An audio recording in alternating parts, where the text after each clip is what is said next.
Hello, this is Alan Bott and welcome to this sixth session in this introduction to medieval stained glass. Now in this session I am going to look at two things. Firstly, I'm going to begin by looking at something we haven't considered so far in our chronological study of stained glass, and that is glass in domestic settings. We've looked primarily at glass in churches. So for about 20 minutes I'm going to look at the evidence we have and surviving glass from a medieval domestic setting, from houses, monasteries, etc., etc. And then for the majority of the session I'm going to look at glass at the end of the 15th and into the 16th century, looking particularly at the emerging influence of foreign, particularly Flemish glaziers in England from the 1480s, 1490s onwards, and why foreign glaziers got such a prominent foothold in the glazing craft in that period, and what changed amongst English glaziers for those foreign glaziers to be brought into the country and also to become the most prominent glaziers in the country in that period. Now, one aspect of the history of medieval glass that we have not discussed so far is glass from a domestic setting, glass from houses and other dwelling places. And that's primarily because there is very little glass of this kind surviving from before the middle of the 15th century. There is excavated glass from monastic settings, but it's often fragmentary and very difficult to interpret because, having been underground, it's often very badly damaged. But from the middle of the 15th century through to the beginning of the 16th century, we have a number of monuments where medieval domestic glazing survives, and I want to look at those. Now, the first thing to say is that all of this glass comes from high status dwellings. Glass was expensive, it was used sparingly, and its use within a domestic setting was really an expression of status. Now look at this wonderful little roundel here that comes from the Bowl collection. This is from some domestic glazing, the context of which is not clear. And you will see this very wealthy man sat on a chair, warming himself in front of the fire, and behind him is a very tiny little window opening which has got diamond quarry glazing in it. So let's go and have a look at the monuments that remain. Now, before I go on to look at those monuments, I want to look at some other visual evidence of medieval domestic glazing.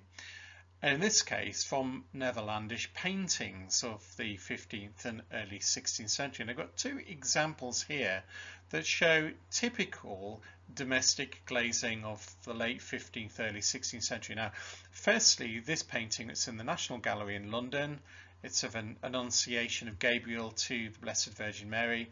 I've just zoomed into part of this painting to show the windows of Mary's house at Nazareth. Below. Now, this painting, this scene is set within a contemporary late 15th century setting, a typical high status house from the Low Countries, a stone built house in this case. And there are three stone windows here divided by mullions, and you'll notice that the main lights of the windows are in fact not glazed at all, but are closed with shutters instead. And the glass is confined, and this is common in all paintings of domestic settings from the 15th and early 16th century. You have shuttered lower lights to windows and only glazing in the tops of the lights. And you'll notice here in the tops of the lights we've got multicoloured borders, and in the centre of those you've got little roundels with shields of arms on them. It's a very simple glazing, this.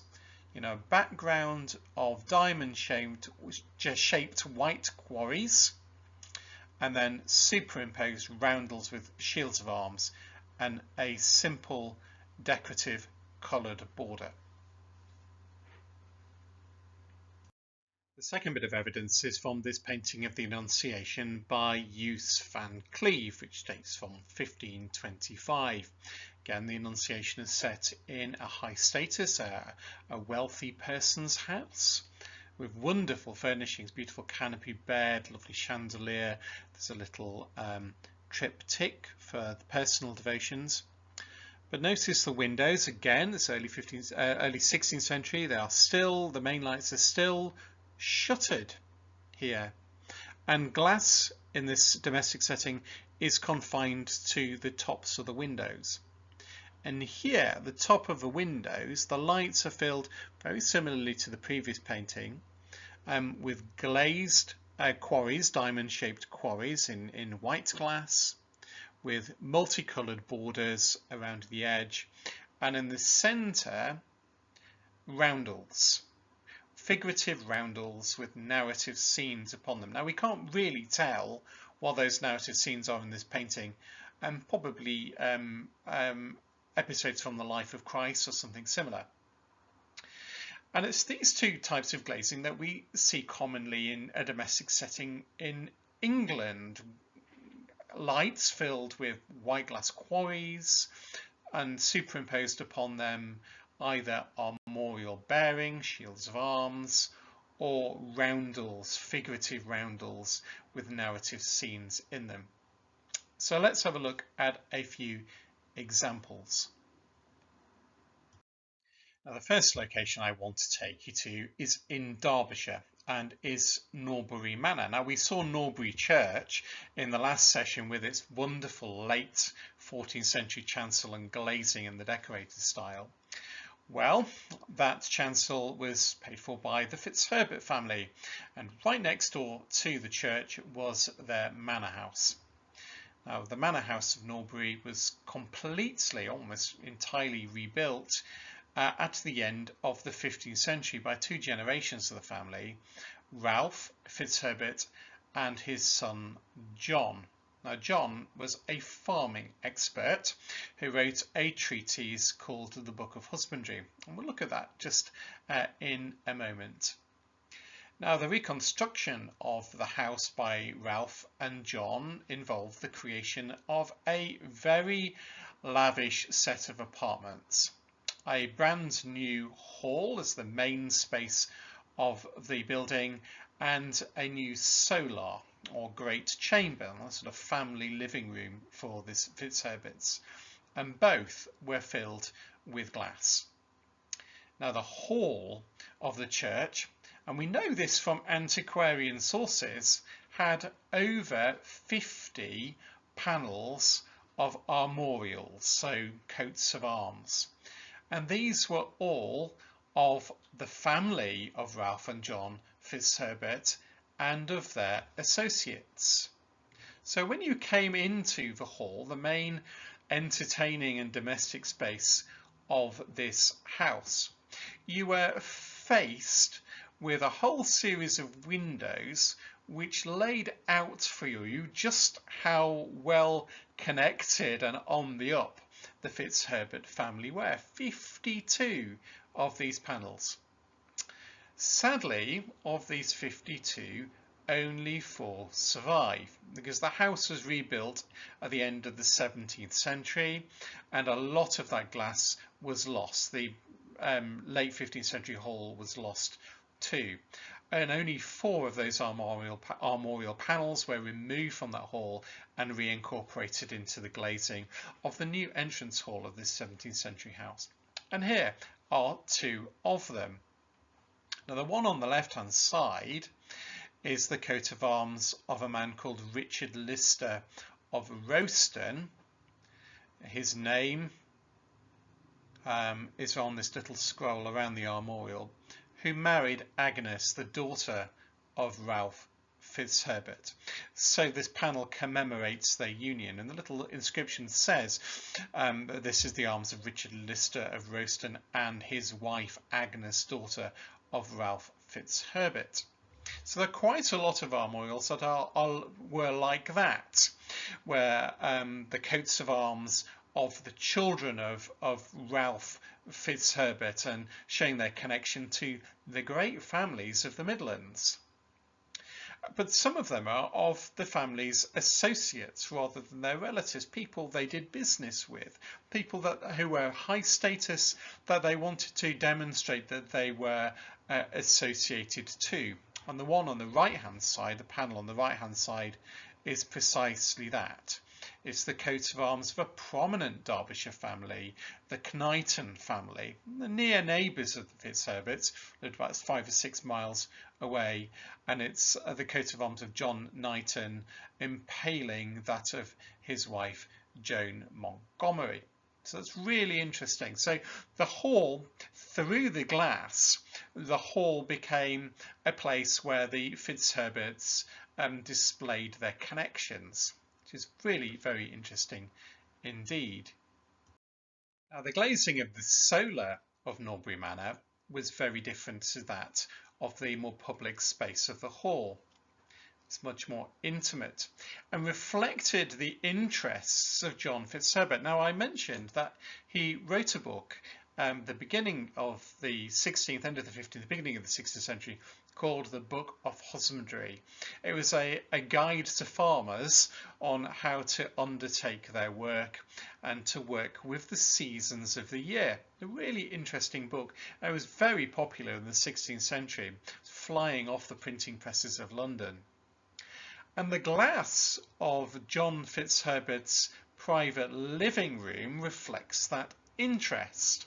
For what we have here are 5 figurative roundels of the labours of the months, showing the different bits of work you do during the course of the agricultural year. Now, I should have put these in their proper order on my slide, but I haven't. But let's just go through them anyway.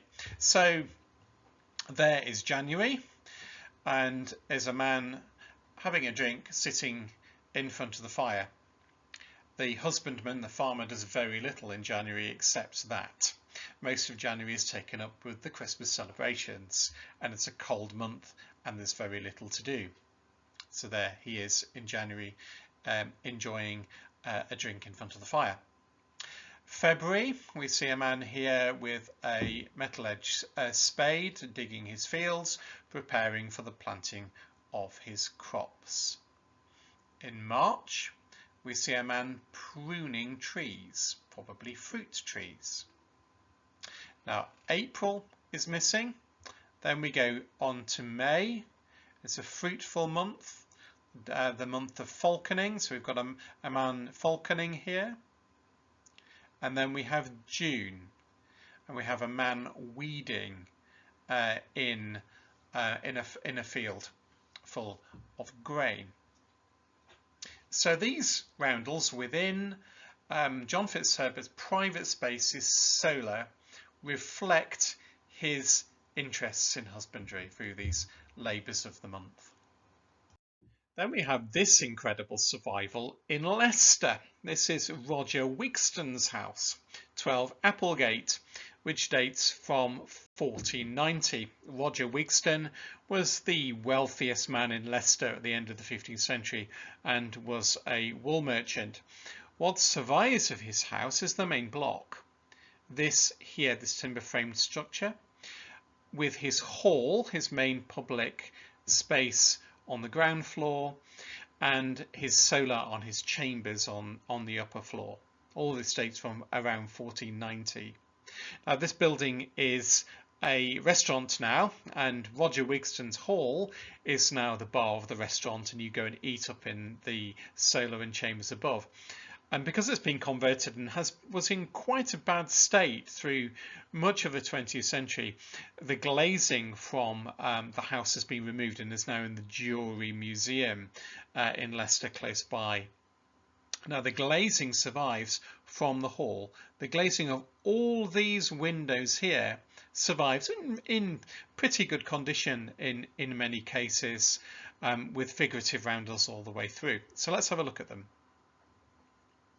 It must have been remarkable to see this glazing in its original context.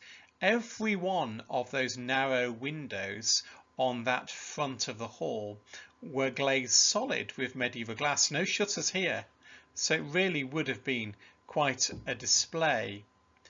The main lights along here look like these here, with figurative roundels in the centre in white and yellow stain, superimposed against a background of white and yellow stained quarries with Wigston's initials RW. You can't forget who paid for this glass. A very limited coloured glass, so there is like a fillet to create a border and some structure to the lights. And then above the door here, you can see 1, 2, 3, 4 lights there. These are filled with, these were originally filled with figures like this, standing figures of the saints. Here's one of St. Christopher. There's also one of Christ, the Man of Sorrows, and one of the Virgin Mary. All the figurative roundels in Wigston's house have a religious rather than a secular theme. And there are about 3 groups of different themes. So the first group is of major moments in the history of the Christian faith. So we have the Nativity, crucifixion of Christ. Here we have the Annunciation of Gabriel to Mary. And then there are a set of figurative roundels of the corporal acts of mercy, feeding the hungry, giving drink to the thirsty, clothing the naked, visiting those in prison, visiting the sick, and here the last one, the burial of the dead. So we see a priest burying a body, a shrouded body in a grave. The last set of roundels are of the 7 sacraments of the Church: the Eucharist, confession, anointing the sick, what was called extreme unction, holy matrimony, holy orders, baptism and confirmation. We have here the panel of confirmation, showing the bishop confirming a child. Now, there is a very strong family resemblance between the glass at Wigston's Hospital showing these 7 sacraments and the 7 sacrament panels that survive from Tattershall College in Lincolnshire. The glazing, as we've seen, of Thomas Woodshaw and Richard Twigg. So close is the match between these panels and the way they are designed that the glass at Wigston's Hospital either has to be by Woodshaw and Twigg's workshop, or whoever is glazing Wigston's house has access to the same visual source that Woodshaw and Twigg are using for their 7 sacrament panels. That might be a manuscript or a pattern book. Now, it has been suggested that the glass at Wigston's house was glazed by John Malliner, Leicester glazier, who may well have been an apprentice in the workshop of Woodshaw and Twigg. Now, we don't see the same sort of display in Wigston's house that we see in Norbury Manor. Wigston was a self-made man. He was a merchant. He wasn't armigerous. He didn't have a coat of arms. He certainly intended whoever came after him in residence in this place that they would not forget him, hence the inclusion of his initials. But the primary value of the glass is to demonstrate to whoever saw it the conventional Catholic piety of Roger Wigston. Now, the last place I want to take you to is this structure here, which is the Lidington Bede House in Rutland. The Lidington Bede House is an almshouse, and it was established in a pre-existing building. The building was part of the medieval Bishop's Palace of the Bishops of Lincoln. The Bishops of Lincoln had an enormous diocese in the Middle Ages that stretched all the way from the Humber right down to the River Thames in Oxfordshire, and they had palaces all the way along the Great North Road towards London, stopover places and country retreats, and their palace at Lidington was one of these.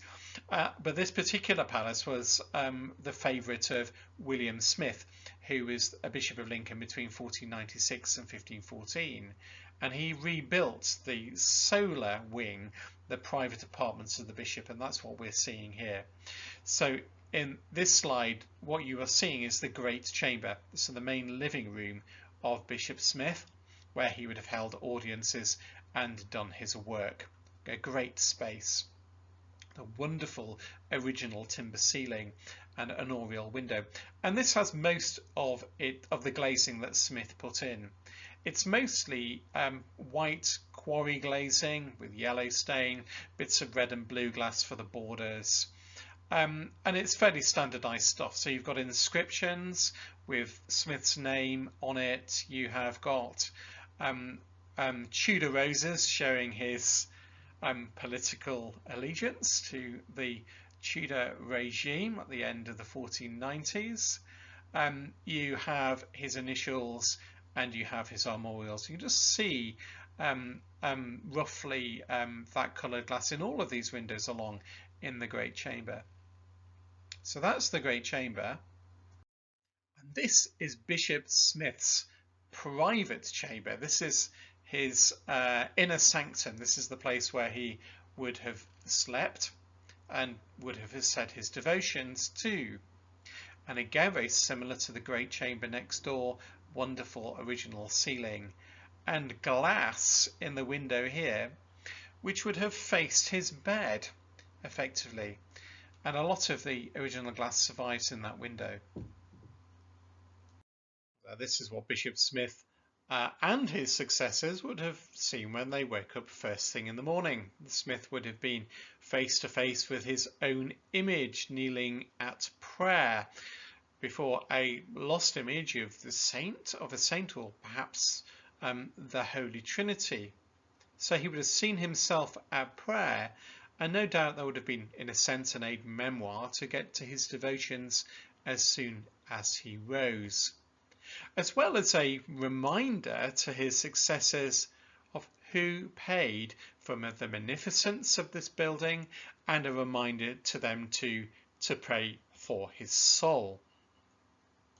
Okay, to get on with the meat of this session, which is looking at the influence of foreign glaziers. Now, in the last session we saw how the work of the International Gothic style and the glazing of John Thornton of Coventry and other prominent International Gothic glaziers of the 15th century continued to have an influence all the way through the remainder of the 15th century, and it does. Still in the 1470s and 1480s their influence is felt. But alongside that, we see from the middle of the 15th century, increasing as we get towards the third quarter of the 15th century, a decrease in the quality of the glazing output of English glaziers.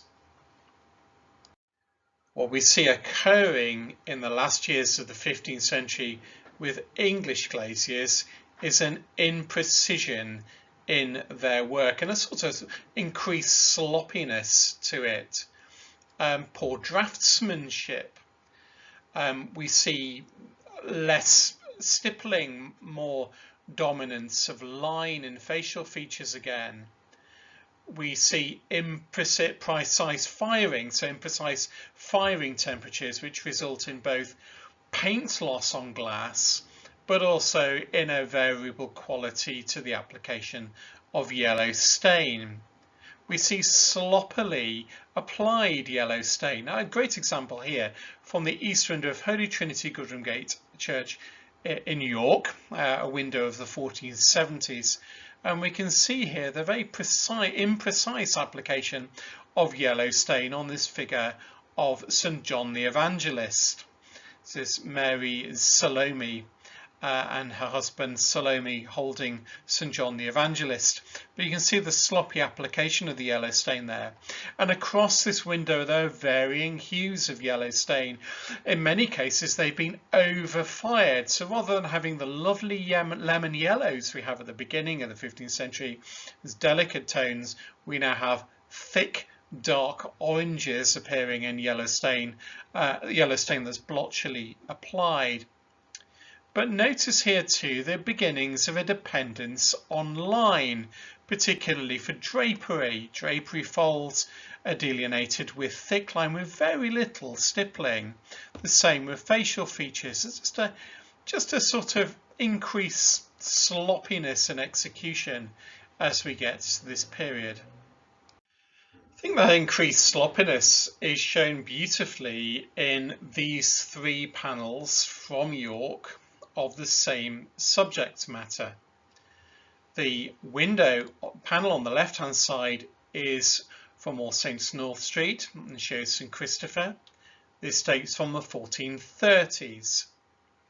The panel in the centre is from the window we've just seen in the previous slide from Holy Trinity Gudrun Gate and dates from the 1470s. And the window on the panel on the right hand side dates from the 1530s and is from St Michael of Belfry in York. This is all work by York Glaciers, possibly from the same family and the same workshop. The panel from the 1430s still shows the full influence of John Thornton of Coventry. It is only 20 years after he glazed the east window of York Minster. There's a delicacy and a softness still to the form of the facial features, beautiful modelling of the drapery in stipple. If you remember, I showed you in the last slide the feet of the Baptist of Christopher and how paint is applied on two layers of the surface to give the impression of water over his feet and with fish swimming in the water. A delicate use of yellow stain all the way through and the same tonal quality to the yellow stain. Move to the window of 1470. There's a thickness and clunkiness to the figurative work here, not the same delicacy. Just compare the border of Christopher's robe, one of the 1430s, very delicate and detailed, the one of the 1470s, thick and somewhat heavy. The facial features still have lots of stippling in, but there's again more emphasis on the line and just a heaviness to the features. And the whole conception here is clunky. And as St Christopher emerges, the canopy, he's supposed to be underneath the canopy, but he emerges from the canopy and the canopy is pushed into the background rather than framing the figure as it does in the 1430s. So there is a degeneration in form and in technique here. And that continues into the early 16th century too. There's a thickness and heaviness to the conception of the work in that period.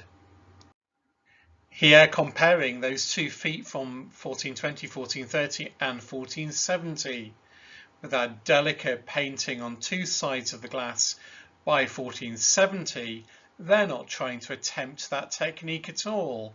Both the fish and the water are painted on the same glass side of the glass, and we don't see Christopher's feet at all.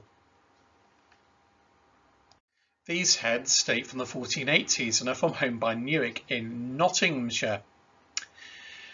Gone in these heads is the delicate modelling of John Thornton in the International Gothic style. There's no softness here. Yes, there is still stippling, but it's subordinated to line again. There's a little stippling around the edge of the face to give a slight shadow and a slight shadow under the chin. There's a little stippling under the nose likewise, and a little bit of wash below the eyelids.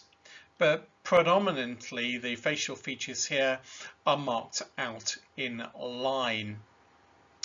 But I don't know about you, but glass of this period seems to me to have a sort of clunkiness to it as well, as though whoever's painting these heads has been taught to paint an eye, has been taught to paint a nose, has been taught to paint a mouth, but hasn't really been taught how to draw a face All the individual elements are almost stuck on to the glass in effect, without any real sense of their proper relationship.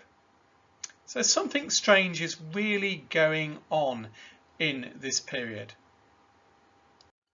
Now, a lot of work of the end of the 15th and the beginning of the 16th century from English glaziers is of this quality. Now, I can't imagine for a million years a patron paying for this window, which would still have been expensive, would have been happy with the end result. It's absolutely appalling quality. If one can make a qualitative statement about the commissions that people pay good money for, I think you can. I think making qualitative statements is really interesting and enlightening about the process and the craft processes going on in this period.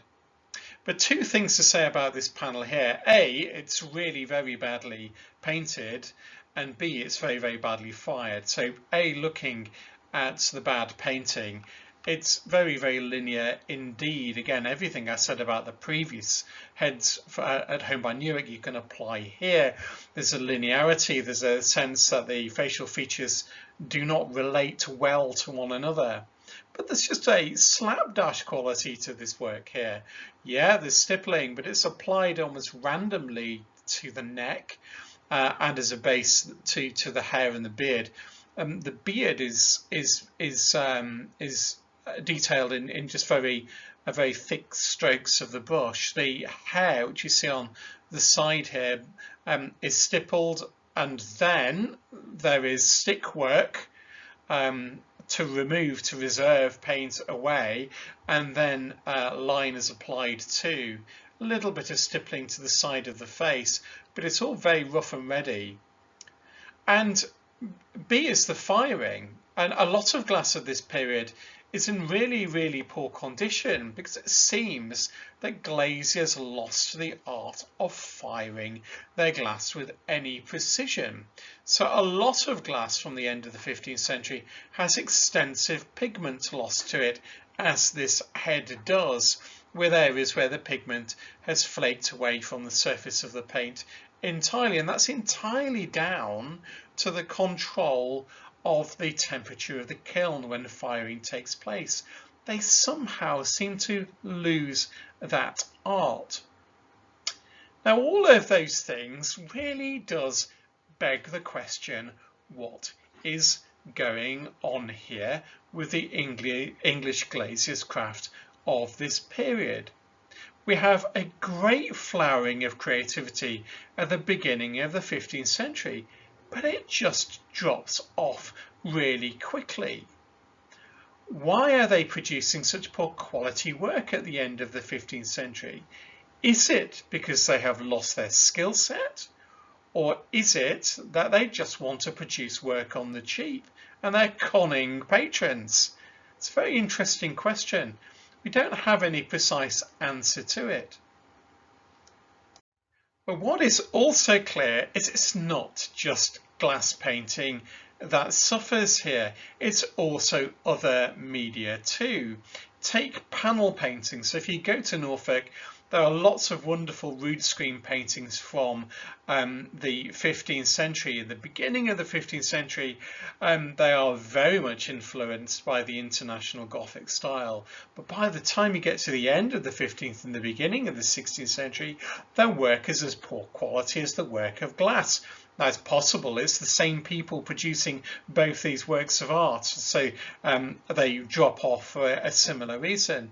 But the work is of this sort of quality, with a few exceptions. And the few exceptions are painters who are influenced by or are foreign painters. Now, this panel here from the rood screen at Morstan showing St. John the Evangelist is a great example of that. 100 years before, no artist in their right mind would have passed off that funny little bird as the eagle of St. John. But the time you get to 1500, that is absolutely de rigueur. And again, there's the same clunkiness to the figurative work, to the facial features, again a dependence on the line over other forms of delicate shading, and just a general sort of slapdash approach to things. Now, I have my theories as to why this occurs. Now I'm going to use this diagram to present my theory and describe what I think is going on. This diagram, which almost looks like a family tree, is in a sense just that, and it's taken from this very fabulous book by John Knowles, first published in 1936, The York School of Glass Painting. And what John Knowles has done in this diagram is to show the continuity of design and practice in the York School of Glass Painting between 1399 and 1529. He has worked out very cleverly from documentation all the different workshops that existed in York and how they continue, and B, how they're related to one another. So it's almost a family tree in a sense of the York School of Glass Painting, the York Guild of Glass Painting. Now, the first thing to say is that all crafts in medieval England in major cities were highly controlled and regulated, and they were highly controlled and regulated by trade guilds. The Glaciers of York were regulated by their own guild, the York Guild of Glaciers. Now, the guilds were really, in a sense, protection rackets of a sort. The purpose of them was to keep trade in their members' hands and to exclude new people coming into the craft. So in York, for example, all glazing work undertaken within the city, we'll come on to the Minster in a moment, was undertaken by 4 families or 4 main workshops, and they were all interrelated with one another.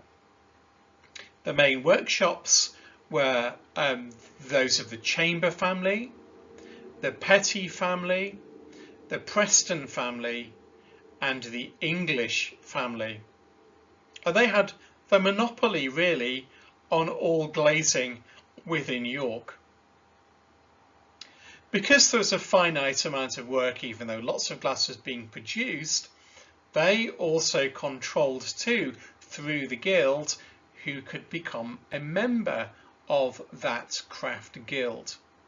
And any master glazier could only take on 1 apprentice every 7 years or thereabouts. So there were always very few people involved in the trade. And fathers were quite likely to take on their sons as their apprentices in order to hand down the craft to them. And we see that in this family tree.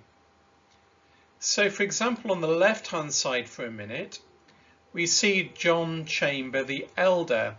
He was probably the glazier who produced the east window of All Saints North Street. He had a whole series of different apprentices, including his son Richard Chamber and various other workmen, all working for him. One of his workmen was a man called Matthew Petty, and Matthew Petty inherited the workshop of John Chamber the Elder after the death of Richard Chamber, and Matthew Petty then passed that down to his son William Petty, and then from William Petty it passed down to his brother Sir John Petty, and then to John Petty Jr. So that particular workshop between the late 14th century and the beginning of the 16th century was in one family's possession for the most part. After the Chambers, they passed it on to the Pettys, who continued that workshop work. So it's very controlled. And we see it on the other side. From the late 14th century onwards, we have John Preston, who passes his workshop to his son William Preston, who in turn passes it on to John Preston, who passes it on in turn to his son, perhaps, Robert Preston, who is also apprenticed to another one of the major glass painting families, the English family, who also inherit a workshop from another member of the Chamber family. So you can see it's all very, in a sense, incestuous and controlled. But what this results in, I believe, is a stultification occurring in the glaziers and glass painters' craft. There is no new talent coming in. The craft is simply being taught as a mechanical production without any necessarily inherent artistic skill. Who's to say that William Petty, the son of Matthew Petty, had any artistic skill? Artistic skill often does pass down through generations, but sometimes it doesn't. And I think that's what happens with English glass painting. It's so controlled by the glazier's craft system, by the guild system, and so dominated by the guilds that all talent is squeezed out by the economic realities of controlling production, which is really very interesting indeed. Now, by the end of the 15th century, all those major patrons who are quite happy to employ English glaziers in the middle of the 15th century are no longer happy to employ English glaziers at all for their commissions. The work is of such poor quality. And foreign glaziers are brought into England often by the king and by major churches who are outside the guild system, and large lay patrons are using them for their commissions. So the glazier's craft, the English glazier's craft, decreases in prominence by the 1480s, 1490s through to 1500. The age of the foreign glazier comes. Changes in fashion in the Middle Ages usually begin right at the top of the social ladder, and that's no exception when it comes to the dominance of foreign glaziers in England in the early 16th century. It begins right at the top, and it begins really with the construction of this building here, which is commonly called Henry VII's Chapel in Westminster Abbey. It is in fact the Abbey's Lady Chapel, and is a new building erected on the site of an old that was begun in 1503. Now, for the glazing of this chapel, which is in the latest perpendicular style with a lot of influence from the flamboyant French style, Henry VII was not satisfied to use native English glaziers from London. So he brings over a Fleming, a man called Barnard Flower, and he establishes Flower in Southwark, on the southern bank of the River Thames, quite close to Westminster, but outside the control of the Glaziers Guild or Glaziers Company of the City of London. And Barnard Flower in 1505 is appointed the King's Glazier, and the first work he undertakes is here in Henry VII's Chapel. Sadly, due to a bomb falling close to the chapel in the Second World War, none of Barnard Flower's glazing still remains. Well, we can get an idea of what the glazing in Westminster Abbey looked like by going here to Fairford Church in Gloucestershire. Now, this church was built in one campaign at the end of the 15th and the beginning of the 16th century by a father and son. By John Tame, who died in 1500, he was a wealthy wool merchant, and his son, Sir Edmund Tame, who dies in 1530. And all, well, nearly all, the original glass in this church survives. Nearly every window in this church contains its original glazing, and it's all by Barnard Flower. Now, John Tame was a wool merchant, but his son, Sir Edmund Tame, was very, very well connected indeed. He was part of the royal court, and he was a knight of the body to Prince Henry, Henry VII's son, who would go on to become King Henry VIII. So he would have seen the glazing going in to Westminster Abbey's Lady Chapel at the beginning of the century.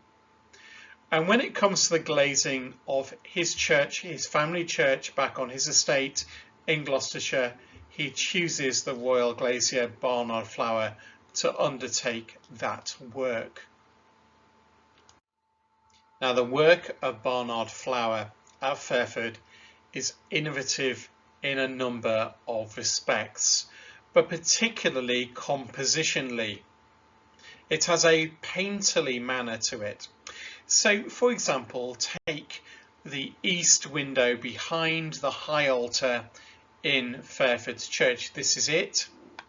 It's a composition of the crucifixion of Christ, but the composition plays out across the 5 lights of the window, as though the whole window is a single panel or sculpture. So there's drama in each panel. So Christ's crucified in the centre, with Longinus, the centurion, piercing his side. But we see to the left-hand side the Mother of God, Mary, being comforted by St. John. But there's ancillary drama going on here. The penitent and the unrepentant thief, but side action going on here with groups of soldiers on one side gazing up at Christ, and some of the high priests and priestly caste of Jerusalem looking on and gaping at him. It plays out across these 5 lights like a painting. That was something compositionally new to glass painting. But the way Barnard Flower arranges the window at Fairford reflects the sort of heightened emotions and packed narrative that you see in panel paintings of the same subject of the same period by Flemish painters. For example, here the Crucifixion of Christ by the Master of Delft in sort of circa 1510. Again, groups on horseback, different narratives playing out in different parts of the panel painting. Barnard Flower has reflected that sort of intensity at Fairford. The glass at Fairford has a very well worked out iconographical scheme with windows of the Old and the New Testament and the life of the Virgin Mary, figures of the apostles and the prophets. And at the west end of the church, the west end of the nave, the opposite end from the high altar and that crucifixion, a window filled with a scene of the Last Judgment. Really vivid, a vivid window indeed. But one of the innovations these Flemish glazes bring in is an alteration again to the colour palette. We see 50-50 white glass and coloured glass, something we haven't seen through much of the 15th century. And again, we're seeing green introduced in greater quantity than we saw through much of the 15th century too. So vivid purples, browns, that's something we've seen an awful lot of in the 15th century, bright blues, these purples, these murreys of different tones, and lots of green. This particular window here shows a number of things from the life of Christ. the calling of the first disciples at Capernaum, with Christ on the shore of the Sea of Galilee calling the disciples in the boat, is played out over two lights of the window, again like a painting. Then we have this rather dramatic scene of the ascension of Christ, with the Mount of the Ascension, this wonderful pinnacle rising up to the top light of the window, with Christ disappearing at the top into the clouds. And then in the final panel we see Pentecost, with the coming down of the Holy Spirit on Mary and the assembled disciples, set in the context of a Gothic church. And notice also these wonderful backgrounds, these sort of townscapes. Again, a feature, we'll see it in a few slides along, a real feature of this Flemish work in this period, a feature we also see in manuscript and panel painting by Flemish artists. And here in the window over the altar of the Blessed Virgin Mary within the church, we see a narrative of her life, played out over 5 lights. So in the centre light, as the central focus, an image of this window was acting almost like an image above the altar.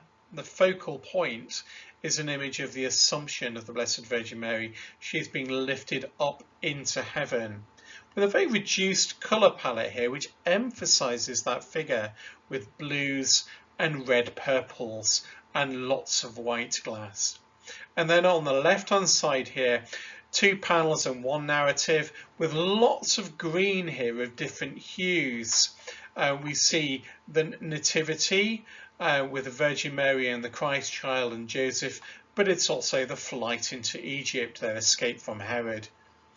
And on the other side here, no green glass used in this at all, but more ruby red in this case, lots of purples again. We see in the context of an ecclesiastical setting a church building, this is the temple in Jerusalem, being portrayed here, Christ discoursing with the elders and the priests in the temple. So again, a narrative, 3 narratives in one, but played out over 5 lights in a very painterly manner. Another one of the Tudors' pet projects was the completion of the Chapel of King's College, Cambridge, which had been founded by Henry VI and had laid half completed for around 50 years or so. A major work was undertaken in the early years of the reign of King Henry VIII. The chapel was completed in the 1530s. And Henry VIII also chose to go to Flemish glaziers for the glazing of this work in the 1520s and 1530s. And the glazier he chose was a man called Gallion Hone, who died in 1552. Hone was a native of Antwerp and was already an active glazier in Antwerp in the 1490s, a very experienced man indeed. And he was brought over to England by Henry VIII and succeeded Barnard Flower as the king's glazier. He was settled too in Southwark within the parish of St Mary Magdalene, again close to the Thames, really convenient to for supplies of glass, but also for transporting the finished product, and also conveniently outside the jurisdiction of the stifling environment of the London Glaziers Company. And Hone's glass is very similar in character to that of Barnard Flower, the similar sort of rich colour palette, again with the extensive use of green, with a painterly mode to the glass in terms of its composition, with compositions playing out over multiple lights. And King's College, along with Fairford, is the best place to go and see Flemish glazing from the early 16th century, because much of the glazing put in by Gallion Hone, glazing that was completed in 1531, is still intact. Now, the windows in King's College, Cambridge are so enormous, and there's so much glass here that it's very difficult to consider the qualities of this glass in any detail. But I just want to take here one window. The subject matter of this window is the presentation of the Blessed Virgin Mary in the temple. In Christian tradition, Mary was a temple virgin. After her birth, she was presented by her parents Joachim and Anna to be a temple virgin. Their job was to weave the curtain in the Holy of Holies. And we see that narrative being played out over two lights here, with the Virgin Mary here on the left-hand side being presented to the high priest, the temple being represented by the same sort of florid late perpendicular flamboyant architecture that we see in King's Chapel itself. Just as Barnard Flower got work on the back of his work in Henry VII's Chapel at Westminster, and did that work in Fairford and presumably did work elsewhere, so the same was the case with Gallion Hone. As well as the work at King's and the work he did for the king elsewhere, he also got commissions from members of the social elite in the rest of England. And it's in one of those locations that we can best appreciate the qualities of his work. Now, this building here is the Withcart Chapel in Leicestershire.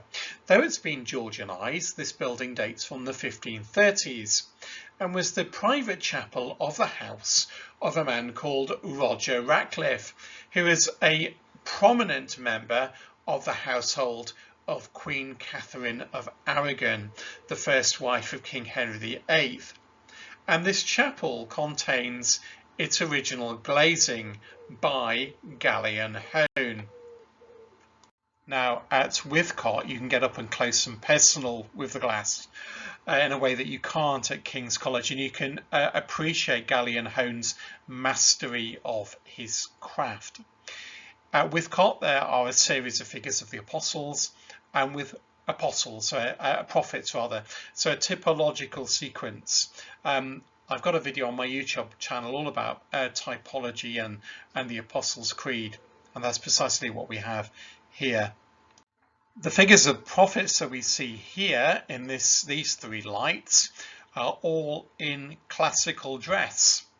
So you see the classical style is hugely influential. So for the first time in English painting, we see the influence of the Renaissance and classicalism. So they're in classical dress. The colour palette, again, these wonderful rich greens, very, very masterly painting too, with lots of subtle stipple shading. Look at the drapery of the robe of that prophet in the centre there. The folds are created with and the depth of the folds is created with very well applied layers of stipple. But the architectural idiom of this glass is also classical too. This is a Gothic building, but the tops of the window lights of Gallion Hone's glass are all architecturally in that classical style. So we have three armorials here, the Tudor royal armorials, the Tudor arms in the centre, the red and white double rows of the Tudors, and a fleur-de-lis of the Prince of Wales on the left here, all three crowned. But the backdrop behind is entirely classical. So you've got a classical scroll work, classical strap work, you've got figures of naked putty supporting the armorials on either side, rather than the Gothic angels you might have expected a generation or two before. So it's a very a la mode, it's a very up-to-date style. For the first time, we are seeing the classical style being shown in glass in England. This is Hilton Church in Buckinghamshire, which is built in the last years of the 15th century and was glazed in the early 16th century. It's one of the last flowerings of the perpendicular style, a florid perpendicular style. And the glazing here is all Flemish glazing. We don't know who the glazier is, but presumably one of those who was settled in Southwark. And at Hilton, at the top of the lights, you have these wonderful townscapes on smoky blue glass, which look all for the world like they're miniatures by the Flemish miniaturist of the early 16th century, Simon Benning. They've got so much in common with them. Now, there's enough output of this type for us to conclude that there were quite a number of different glazing workshops run by Flemings in England in those first three decades of the 16th century, though we often don't know the names of the glazes or where they were operating. They may have simply been operating in London, but it's quite likely too that they were operating elsewhere outside of the control of local guilds. Up in Yorkshire is this wonderful example of Flemish glazing in the Church of St Oswald in Kirksandall.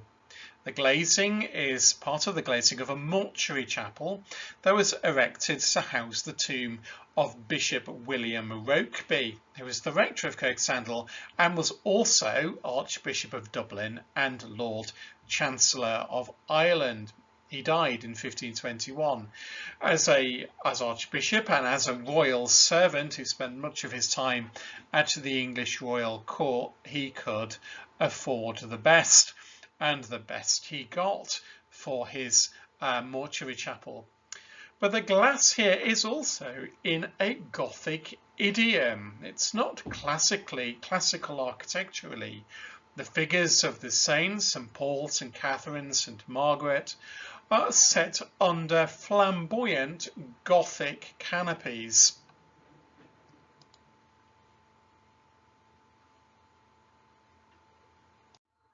So here's a zoom in to the figure of St Paul and his canopy and his architectural setting.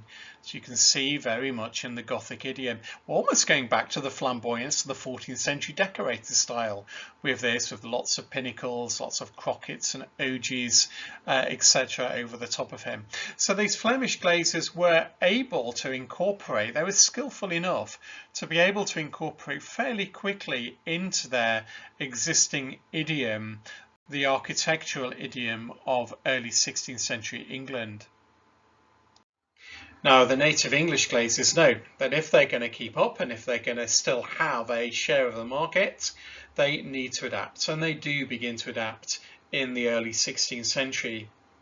So back to York again for an example of such adaptation, and to the church of St Michael the Belfry, right next to York Minster, which was reconstructed between 1525 and 1537, and a lot of its original glazing, though restored, still remains.